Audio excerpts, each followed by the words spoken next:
ஒரு ஆணுக்கு ஒரு பெண்ணை திருமணம் செய்து கொடுத்து அந்த பெண் அந்த வீட்டுக்கு வந்தவுடன் அவரை கணவராக ஏற்றவுடன் அவருக்கு அந்த வாழ்க்கையிலே மிக சிறப்பான உன்னத நிலை அளிக்குமா, பொருளாதார வசதி மேம்பாடு கிடைக்குமா பார்த்தால் அதன் மனைவி வந்தபின் இவருக்கு பெரிய யோகம் கிடைத்து விட்டது என்ற அமைப்பை பெற்ற ஜாதகங்களும் உண்டு.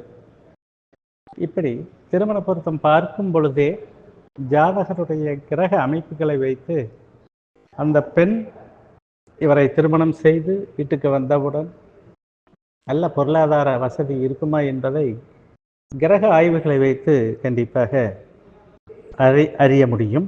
அதே போல மனைவியால் யோகம் வருமா, திருமணத்திற்கு பின் ஏதாவது சிரமம் இருக்குமா என்பதை ஜாதகத்தில் எளிதாக கண்டுபிடிக்கக்கூடிய சில விதிகளை பார்க்கலாம். ஆண் ஜாதகத்தில் மனைவியை குறிக்கக்கூடிய கிரகம் சுக்கிரன். அந்த சுக்கிரனை கர்மகாரகன் என்று சொல்லக்கூடிய சனி பகவான் பார்த்தாலும் அல்லது இணைவு பெற்றாலும், இணைவு என்பது 1, 5, 9 இந்த இணைவுகள் பெற்றாலும் அந்த பெண் ஜாதகத்தின் மூலம் திருமணத்துக்கு பின் நல்ல யோகம் கிடைக்கக்கூடிய வாய்ப்பு கிடைக்கும். அதே போல் சனி பகவான் நின்ற ராசிக்கு 1, 5, 9 எதிர் திசை என்று சொல்லக்கூடிய 3, 7, 11ஆம் இடங்கள் அல்லது சனி பகவானுக்கு முன்னும் பின்னும் சுக்கிரன் அமைந்தால் கண்டிப்பாக ஒரு பொருளாதார வளர்ச்சி அடையக்கூடிய வாய்ப்பு அந்த ஜாதகி கிடைக்கும். அப்படி அந்த அமைப்பு இருந்து பொருளாதார வசதி ஏற்படும் பொழுது மனைவி வந்தபின் அவருக்கு ஒரு யோக நிலையை தந்துவிடும்.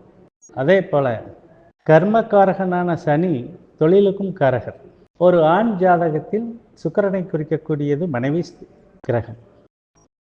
இந்த 2 சேர்க்கை உள்ள ஜாதக மனைவி மூலம் நல்ல வருமானத்தை பெறுவார்.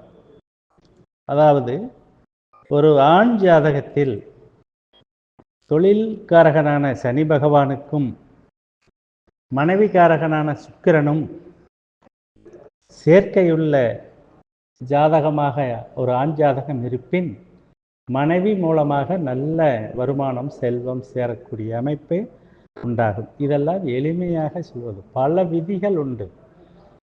ஆனால் இந்த விதி ஒரு ஜாதகத்தை பார்த்தவுடன் சொல்லிவிட முடியும்.